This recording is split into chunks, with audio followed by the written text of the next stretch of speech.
Hello and welcome to Wait, for real? A true crime and paranormal podcast. I'm Grace, And I'm Katie. and I have my little earlobe hanging out. That's right.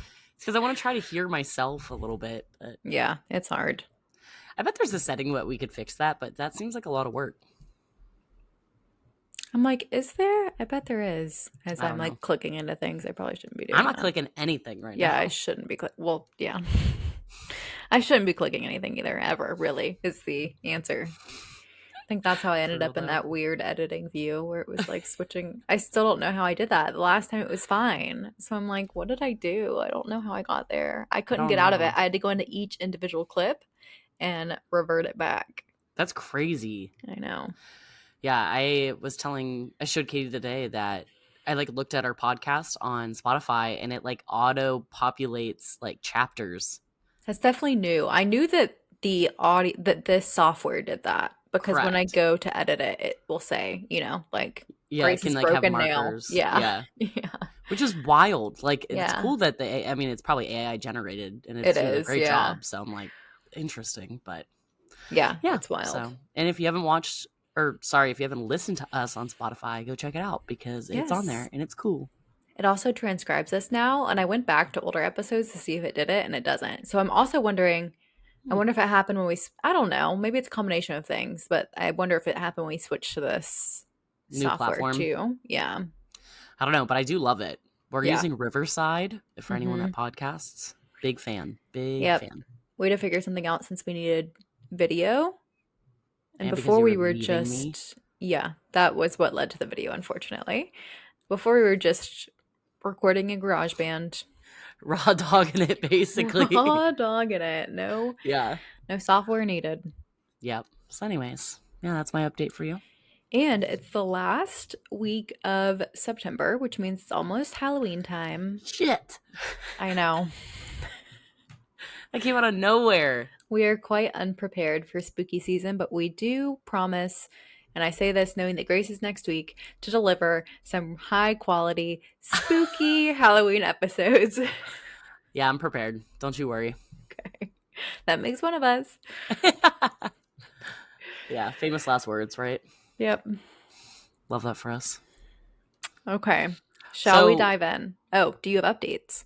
no, I mean, I feel like not really. What's changed in my life, guys, in the past week? Whole lot of nothing. Same. Um, I'm trying. It's like funny because it's like the perfect time of day where people walk because it's nice out now. Mm-hmm.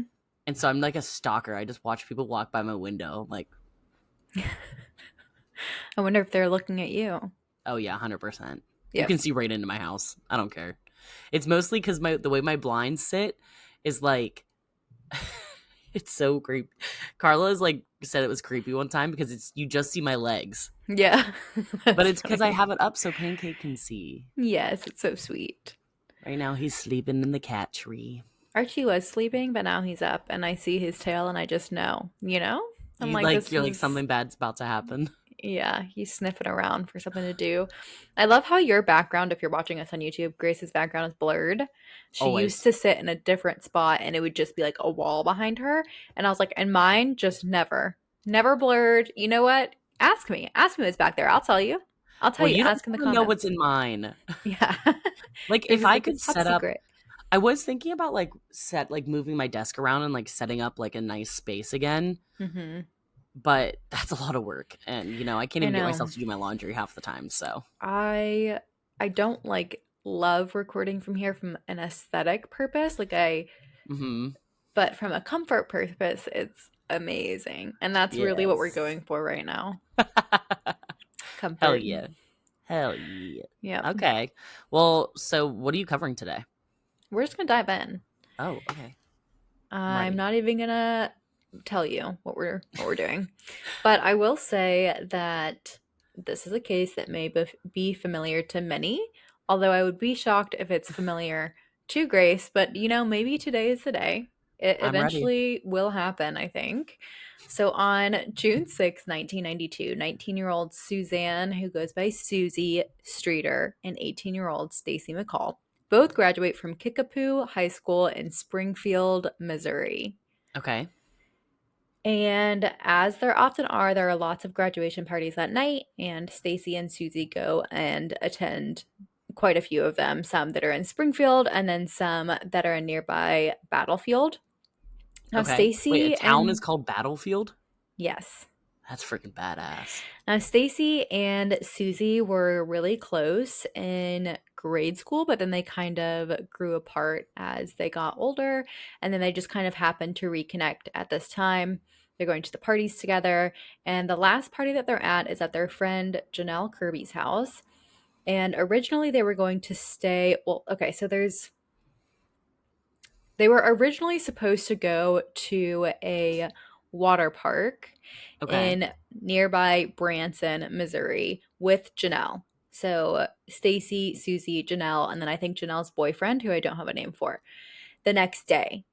Okay. So there was some talk about possibly driving to Branson that night.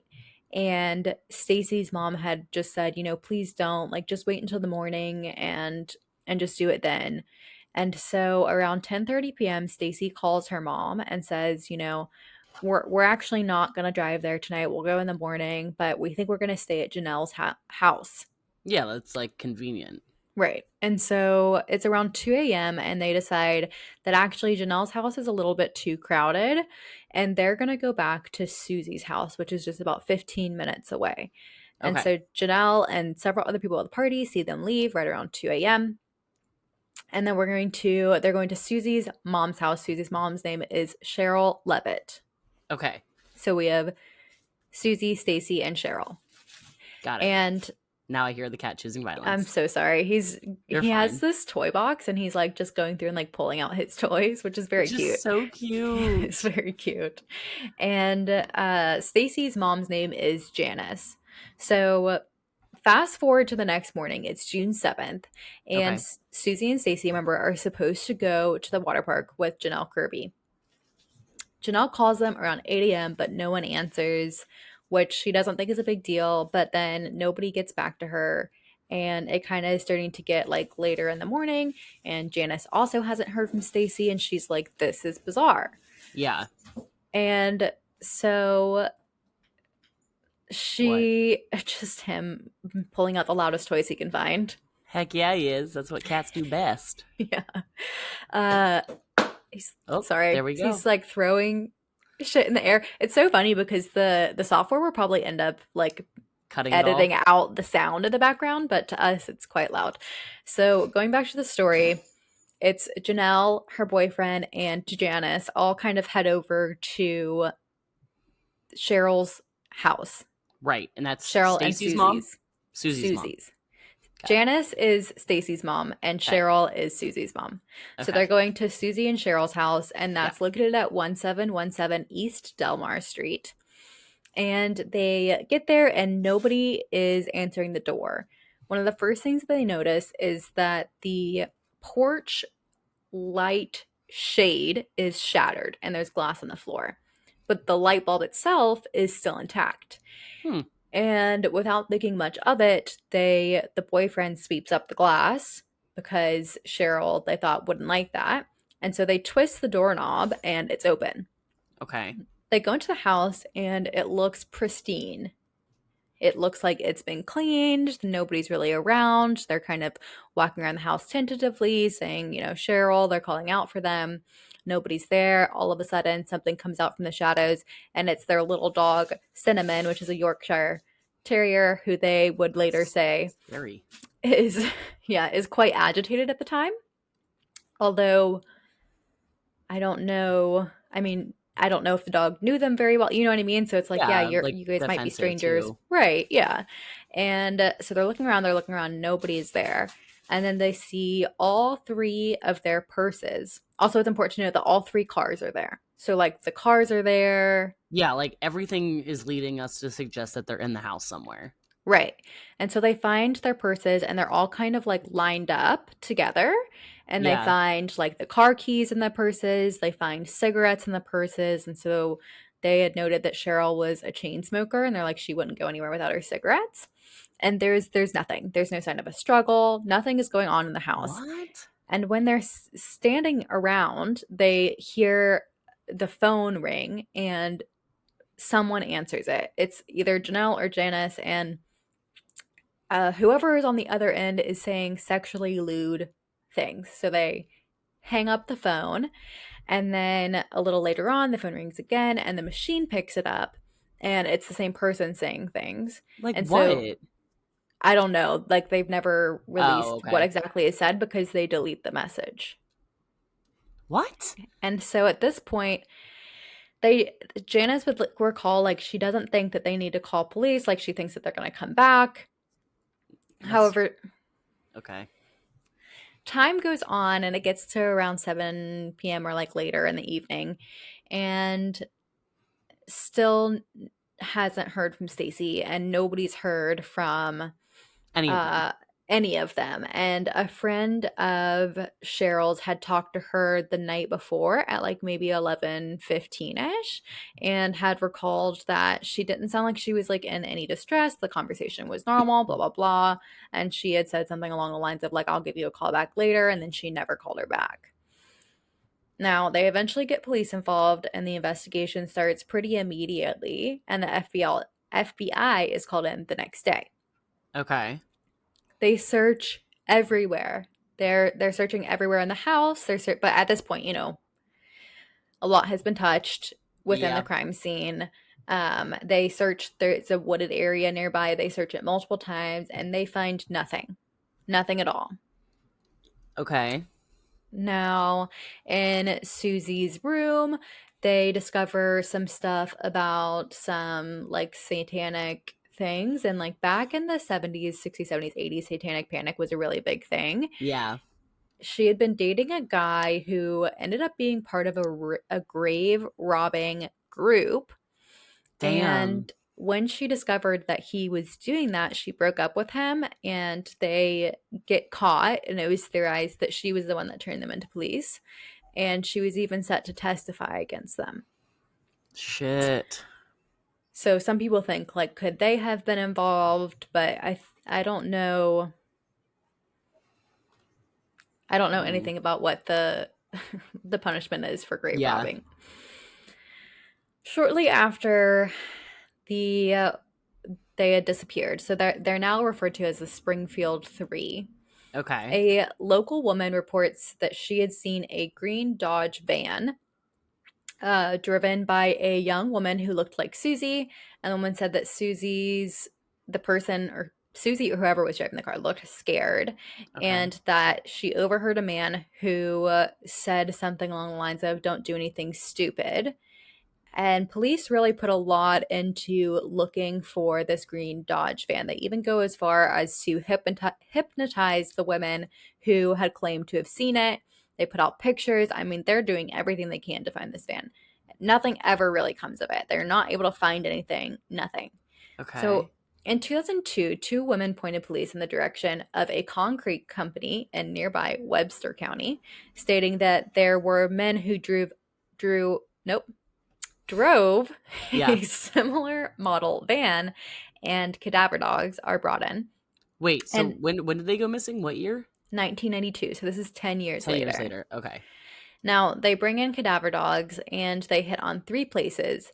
Bones are recovered, however, further testing confirms that these are too old to be the missing women. So it's somebody else? Yeah. The fuck? In 2003, so a year later, law enforcement receives a tip that leads them to south of nearby Cassville, Missouri, and they dug there, but only found possible blood and a section of a similar green van. And further tests, were run on the possible blood, but proved inconclusive, and The nothing fuck? has happened of that. So in 2007, there's a reporter by the name of Kathy Baird, and she is local. She had kind of been, interested in this case. She was there, she was in the area when they disappeared. So she starts looking into it, and she gets a tip that the women are buried beneath a hospital parking structure that used to be a dirt lot. So, like back in the day, dirt lot, now Yeah. hospital parking structure. And she goes to police, and police kind of just like shoo her away. They're like, we don't think so. And so she hires independently a man by the name of Rick Norland. And she doesn't tell him anything. She just says, I need you to come. He uses ground penetrating radar. So he Yeah. comes with his radar and he says, I hit over here where there are possibly two bodies and over here where there's possibly one. And again, she goes back to the police and they still think like, no, there's nothing to it. And so nothing's ever been looked there. Now, the police did say that they don't think that there's anything to it because of the timeline. The construction of the parking garage doesn't start until a year after they disappeared. And so they're saying, well, the likelihood that they would not have been uncovered during that process is pretty slim, right? Because they're saying Unless you they were had to, placed there on purpose by right, someone working on the. right. But then where were they for the entire year? I'm not saying no, I'm just saying. Yeah. So they also, in the interview, so she did an interview with Crime Watch Daily, Kathy Barrett did, and she says she knows who the target was. She says it wasn't Stacy and she knows what happened, but she won't say anything more than that. And she said What? that yeah, and so the producers and stuff, you can hear them on the interview. They're like, we don't really know why we're doing this interview. You know, if you're saying that you know this and you're not willing to say anything. Yeah, like And what's the point? yeah, and so she said that she was scared for her life and that she had received threats from people and been warned to stay off the case. So take that as you will. Now, let's talk a little bit about some possible suspects. So we have Robert Craig Cox, who is possibly the most well known suspect in this case, though Okay. I don't know if it's warranted or not. Now, he worked at a dealership where Stacy's dad worked, and he showed up there a few weeks prior to the disappearance. He used to be a highly decorated, or I guess he still is, he was a highly decorated Army Ranger. However, in December of 1978, so this is like way before he was a decorated soldier, but Disney World employee Sharon Zellers never makes it home following her shift. A couple weeks later, her vehicle is found abandoned in an orange grove, and the next day, her body would be discovered fully submerged in a sewer lift station not too far from the grove. Oh fuck. Her body was so badly decomposed that she could only be identified through dental records, and the How could she coroner, decompose so fast? because she was in a sewage lift, it would have like, Oh. and think about the Florida heat, even in, yeah, Ugh. sorry, so sorry. um, and so the coroner reported that she had died from blunt force trauma, and more specifically, that she had been bludgeoned 14 times in the head. The coroner reported that she had likely survived 20 to 30 minutes following the brutal assault. No. Yeah. Oh fuck. Now, it doesn't take too long until they are led to Robert Cox, who at the time is 19 years old, who was vacationing in the area at the time with family. But unfortunately, the evidence against Cox is very limited. And so it takes years before any legal action is taken against him. Right. But the night of Zeller's disappearance, he stumbled into the family's motel room in Orlando, bleeding significantly and on the verge of passing out. And he was missing the tip of his tongue. So he would later tell police that he was punched by, quote, a big black man, unquote, during an altercation at a nearby skating rink called Skate World, which had caused him to bite down on his tongue, severing it. He told police that he had been involved in a fight outside involving 4 white men and 4 black men. And after the fight, he claimed that he got in his car, drove around and got lost, then went back to Skate World, where a stranger offered him a ride back to the motel. What? Despite this, there is no blood found in his vehicle. And no one at Skate World remembered the seemingly large brawl that he had described outside, and they Mm-hmm. couldn't locate the supposed stranger who had driven him to the motel. So, like, nothing is adding up. They're like, what the fuck are you talking about, essentially? Right. Now, scientists examined 3 hairs in Zeller's vehicle, claimed that they were nearly indistinguishable from Cox's chest hair. So they're saying, like, this seems to be a match. Right. type O blood was found at the scene of the crime, which matches his blood type but not Zeller's. And furthermore, a bloody military-style boot print was found in her car. So regardless of this wealth of circumstantial evidence, there is no, I'm doing air quotes if you can't see me, smoking gun. And so police neglected to press charges until he is caught red-handed, kind of in two similar other violent situations. How did Um, okay, wait, sorry. I my brain gave up for a second. How did he meet her again? they don't know. So I don't know if they met her at Skate World or what, but they Okay. just Okay. connected the two between Yeah. them. Okay. So uh it's more than enough proof for the jury to convict Cox on her murder. Okay. However, the state would later overturn his conviction. The Supreme Court would ever later overturn his conviction, um, What? claiming that there was not enough actual evidence. And of You were course, you not can't, watching us. I'm rolling my eyes aggressively. yeah, you can't retry someone for the same crime. That's And so bullshit. he's left to go kind of like on his merry little way. Now, this is when he moves in with his brother, who lives in Springfield, Missouri. Um, and he is not connected to the case initially. And so in 1995, during an armed robbery in Decatur, Texas, he holds a 12-year-old girl at gunpoint. And he goes back to jail and he is eligible for parole this year. So I'll Like have to 2025? 2025 in case you're listening years from now, Holy which is shit. crazy. But and so now how is this connected to the Springfield 3, right? He's not really connected to that until about 1997, 1996, when he claims that he knows what happened to the women and where they're buried, but he won't say where. Now, we've talked about this before many, many times. So, a lot of people will come forward in high profile cases and they'll say, I did it. This happened to John Benet Ramsey and many, many other So fucking weird, but yeah. high profile cases. You see this a lot, mostly with children that are killed. However, he says that, and he says that he won't disclose where their bodies are until his mom dies. Now I'll have to look up and see if she's still alive, but I would assume possibly not. So, Okay. um, So why do you think he's not involved? Or he is? um, well, he was one more thing. He Yeah. was a utility worker for the city at the time, and so that is one possible way that he could have gotten into the house. I just Yeah, and think go ahead. I don't know. Let's come back to it because I was like, let me go through all the suspects and Okay. then because I just sorry.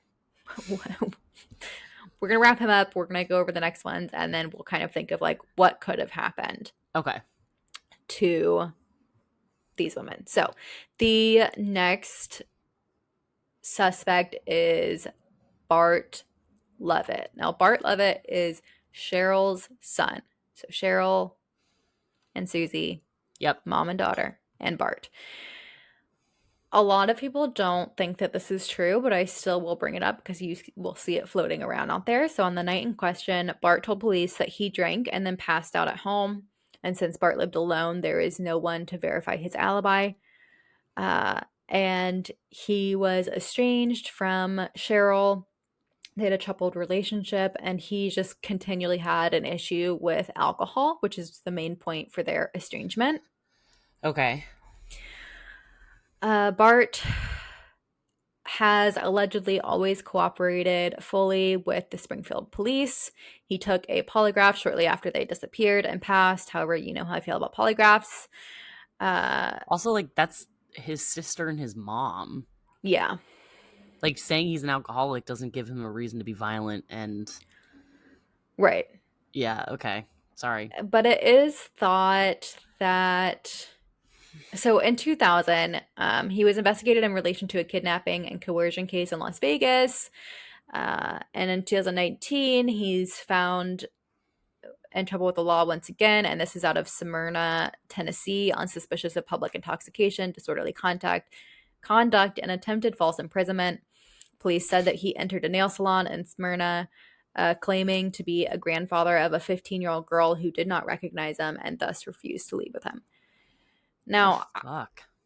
yeah, we'll finish going through these, but then we'll give our thoughts on each. So, the next one is a man by the name of Stephen Garrison, who is currently serving a 40-year prison sentence for trigger warning. This is pretty brutal for rape, sodomization, and terrorization of a female college student in Springfield in 1993.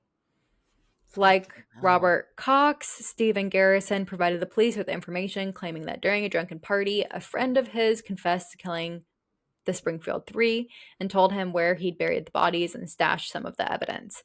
So he's like less of a, well, he is a little bit of a suspect, but also this is how he's wrapped up in the case. Oh no, you The, froze. oh no, Oh, there you can you go. hear me? Okay. Yeah, now I can. Okay. The name of this friend has never been released to the public, so I don't know if the police have it, and they might, but Yeah. I don't know for sure. So as a result of the information that he gave to police, police obtained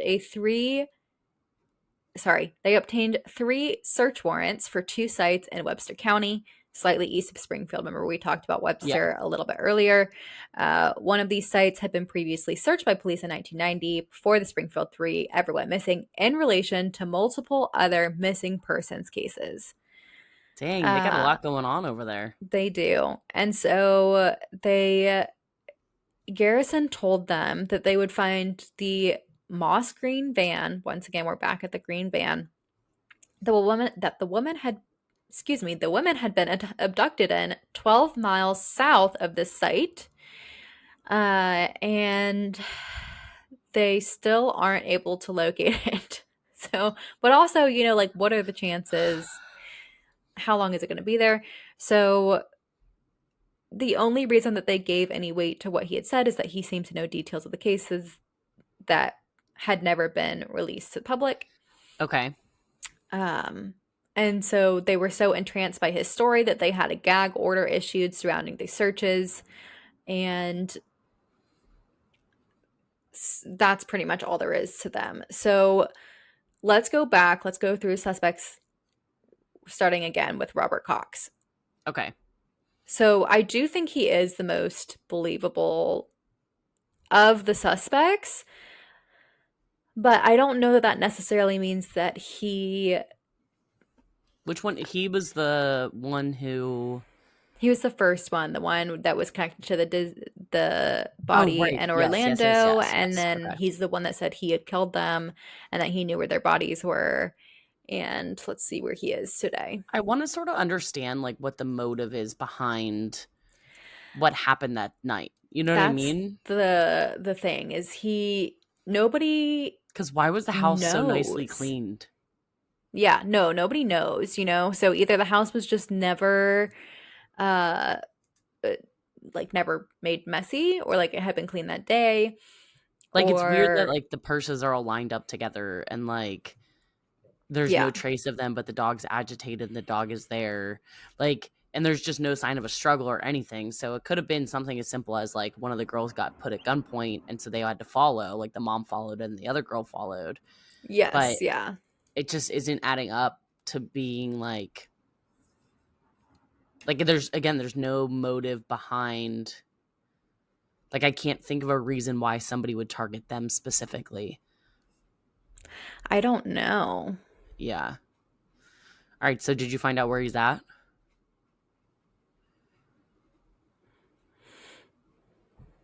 Maybe. Yeah, it looks like he's still in there. Yeah. He's Well, still yeah. in. I mean, isn't he the one that's up for parole this year? Yeah, but I don't even see anything about parole eligibility. He didn't get it because it was on March of this year. That sucks. Just suck.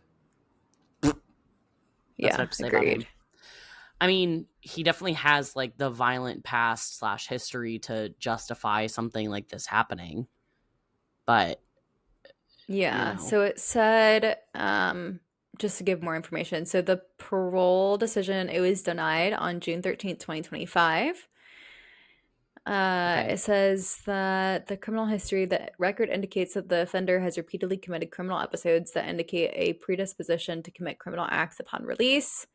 And it says the nature of the offense. The record indicates the instant offense has elements of brutality, violence, and assaultive behavior or conscious selection of victims' vulnerability, indicating a conscious disregard for the lives, safety, or property of others, such that the offender poses a continuing threat to public safety. Yep. Yep. And so How his old is he now? next 65. Ew. His next parole review date is going to be June of 2030. So it's really highly unlikely that he's going to ever, ever, No. ever get out. I couldn't find if his mom is still alive. If he's It's 65, possible. It's possible. yeah. Eh. Okay, so next person. Is Bart Levitt. I don't see it. Yeah. That's I like, I mean, it's just like, I I also just don't see think it. like this crime, I don't know if it's just like they just happen to get away with Like a it. crime of But like opportunity. if you're looking at, let's just say the Bart is an actual suspect, right? Yeah. The idea is that he is an alcoholic and possibly violent when when he's drinking. But you're telling me that a severe alcoholic is going to leave the crime scene in pristine condition. It's all going to be kind of laid out like this and then, Yeah, 100%. And also, you know. like, your inhibitions are down when you're drunk. Like, the likelihood that he would have said something by accident to somebody and been like, oh, actually, Yes. I killed my sister and my mom. Like, Yeah. I don't believe him being a potential suspect whatsoever. I mean, he's still a terrible person, obviously, if he got all these arrests later on in life for terrible things, but no, I don't see it. Yeah. And the last one is Stephen Garrison, who I don't know. I mean, they must have thought enough about it to have a Well, gag order on everything. yeah, so what he was the one that what did he do? He was the one that So he was the one that told police that someone had confessed oh, right, to yes, him yes, at a yes, yes, yes. Okay. party. And he I told mean, them where to find the van. here's my thing is if you have a gag order, like you would think that something would come of that, right? Like Yeah. I just because I'm gonna work under the assumption right now that you're telling me is that this is unsolved Yeah. and their remains have yet to be found. Correct. Which is also just wild, right? I mean, Three people too, like three people that just up and vanished in the middle of the night, basically. yeah. And it's not like any of them had intentions on going anywhere. Like it's not like they left to start a new life somewhere else. It 100% was something that like somebody got into the house and then Absolutely. it was, they weren't. And then also you have to work on the assumption that, like, say for example, they were held at gunpoint and told to drive away, and Right. like you don't know if they were assaulted or hurt before they were killed, or like if they Right. lived for a long time. Like that sucks, and that sucks because there's no closure for anybody on this one. Like there's not I even mean, like a there's sliver of it. nothing. There's not even like, yeah, not even a whiff of information that really could be used. Like Oh, a I hate green that. van, but nobody knows for sure. Like, was it seen? Was it just someone completely different? Like, there's nothing even conclusive about that. You know what I I'm mean? It's not pissed off like about the garage thing though, what garage thing? about the parking structure. Oh, yeah. That's pissing me off. Like dig it Yeah. up. Yeah. Yeah. I think, I mean, the phone call and the message, I think those could have been used. If they hadn't But deleted it, and the broken yeah. light, and Yeah. but it was the 90s and we didn't have true crime podcasts like we do today. Yeah. You know what I mean? It's like 90% of our Yeah. podcast is like, well, if they had done this. And I think it's so easy to do that, right? Because you Oh want there to yeah. be answers and you want to be like, well, if only this, it's no, you don't know that. It's the same thing when people are like, well, why was that person out jogging at 5 a.m.? It's like we have to remember that the fault lies with the perpetrator and not the victim, not the Yep. victim's family. It's just this is a truly, truly tragic thing that and we've talked about a lot of unsolved cases, but this is when I truly am like, I don't think it will ever be solved. Me either. I think I will be shocked if we ever Unless hear. unless one of the guys confesses and like actually confesses and gets Yeah. And like gets them evidence. yeah, and shows them where the remains are, right? So I think I think it's very sad. I mean, I think of all of them. Obviously, Robert Cox is the most likely to have done it of the That's suspects that they know. insane. But you covered a case, and I can't remember. Oh, the West Mesa bone The bone collect. collector. Yes. Okay. So remember how we had several suspects in that, and I was like, yeah, we have suspects, but they like it doesn't mean that they did it. It wasn't like, oh my God, one Like of them. nobody It was felt standing like out. Like, right. And it was like, okay, yeah, these people were all in the same place at the same time, but I don't know that that's enough. And yeah. so I'm not saying he did or didn't do it, but I mean, I definitely think he did the Zeller's murder. Oh yeah. But I don't yeah, like it. I don't know. Something's a little sus about the whole thing for me. Yeah, I mean, it's bizarre. It's like they just poof disappeared into thin And air. so, what's it commonly known as? Like this case, when you said people will know it, Sure, it's the Springfield 3. Springfield 3. Okay. And so it's often thought that it was Susie and Sherrill that were they were the target, And Stacy just and happened to be Stacy collateral. just happened to be there. Yeah. And I remember that Stacy and Susie weren't supposed to stay there that night, Right. Which so it could have been what that could have Cheryl, happened? right, that Cheryl was the intended target. That's insane. Yeah, but Ooh, we I don't know hate that we that. don't have answers. We don't know if someone followed them home. We have no idea. There's nothing. Yeah. Literally nothing. Yeah, Damn. I'm I trying to know. like think, and I'm like, I don't There, even have it's any other thoughts for it. yeah, That's yeah. crazy. Yeah. It's a So obviously, wild I've case. never heard of it. Yeah, Um, that's wild. I like want to like sit down and be like, okay, we can figure this out. I Let's get a know. map. Let's put, I know. you know what I mean? Yeah.